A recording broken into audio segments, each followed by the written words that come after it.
Siddhu just నేను తప్పు చేశానని చెప్పి మేనేజ్మెంట్ అంటుంది, నువ్వేమో నువ్వు తప్పు చేశానని చెప్పి వెళ్ళిపోతున్నావు. What's happening here man? ఒక ప్రాజెక్ట్లో ప్రాజెక్ట్ మేనేజర్ లాగా ప్రతి ఒక్కరికి ఏం కావాలనేది ఆలోచిస్తూ ఉంటాను ప్రతి నిమిషం. అది తప్ప? ఒక గొప్ప ప్రోడక్ట్ని డెలివర్ చేయాలనుకుంటున్నాను, అది తప్ప? అసలు ఏం జరుగుతుంది ఇక్కడ చెప్పు, నాకు అసలు అర్థం కావట్లేదు. చెప్పు, వాట్స్ హ్యాపెనింగ్? అంతా మీరే చేశారు, మొత్తం మీరే చేశారు. చాలు సార్, వచ్చినప్పటి నుంచి నా చేత మీరు చేయించింది చాలు, నేను కోల్పోయింది చాలు. ఇంకా వద్దు సార్, ప్లీజ్. కానీ నేనేం చేశాను? అర్థం కాలేదా మీకు? ఈ ప్రాజెక్ట్కి వచ్చినప్పుడు నా దగ్గర ఏముందో ఇప్పుడు ఏం లేదో అదే సార్ నేను కోల్పోయింది. ప్రోగ్రామింగ్ స్కిల్స్, చిన్న చిన్న ప్రోగ్రాంలు కూడా రాయలేకపోతున్నాను సార్ మీ వల్ల. కమ్ ఆన్, ఈ ప్రాజెక్ట్ గురించి నేను ఏం ఆలోచించినా 1000 సార్లు ఆలోచిస్తూ ఉంటాను. అవును, 1000 సార్లు ఈ ప్రోడక్ట్ బాగా వస్తుందా అని ఆలోచిస్తారే తప్ప ఒక్కసారైనా ఈ ప్రోగ్రామింగ్ లాంగ్వేజ్ వీడికి వచ్చా అని ఆలోచించారు. మీరెప్పుడు మీ టీం చేత గొప్ప గొప్ప ప్రాజెక్టులు చేయించాలని ఆలోచిస్తారే తప్ప నాకేమొచ్చో నేనేం చేయగలను అని ఆలోచించారు. వర్క్ ఇవ్వడంలో ఉండే ఆనందం మీకు తెలుసు, కానీ ఇచ్చిన వర్క్ చేయకపోతే ఉండే బాధ ఏంటో నాకు తెలుసు సార్. అసలు నాతో మాట్లాడితేగా నా బాధ ఏంటో మీకు తెలియడానికి. ఏదైనా ప్రాబ్లం వస్తే మిగిలిన టీమ్మేట్స్తో మాట్లాడతారు, నాతో మాట్లాడండి సార్.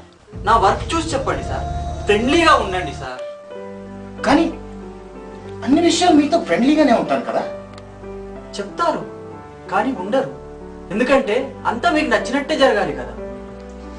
ఇచ్చిన వర్క్ ఏ లాంగ్వేజ్లో చేయాలో ఎలా చేయాలో కూడా మీరే చెప్తారు. నాకు ఎలా ఉంటుందో తెలుసా? నాకు ఇది రాదు, నేను ఇది చేయలేనని గట్టిగా అరవాలనిపిస్తుంది. C++లో చేయమంటారు, నేను చేస్తా, కానీ నేను చేసేలోపే మీరు జావాలో ఫినిష్ చేస్తారు. నవ్వుతున్నారు సార్ ఆఫీస్లో అంతా. నేనేదో కోడ్ రాస్తాను, కానీ దాన్ని అందంగా ఎలా రాయాలో, తక్కువ లైన్లలో ఎలా రాయాలో అది మీరే చెప్తారు. నేను ఎలా రాయాలో కూడా మీరే చెప్తే నేనెందుకు సార్ కోడింగ్ చేయడం? చివరకు డీబగ్గింగ్ ఎలా చేయాలో కూడా మీరే చెప్తే ఒక్క విషయం కూడా అర్థం కావట్లేదు సార్. మీకు తెలీదు, మీరు చెప్పింది చేయలేక, నాకు నచ్చింది చెప్పలేక నరకం చూశాను సార్, నరకం.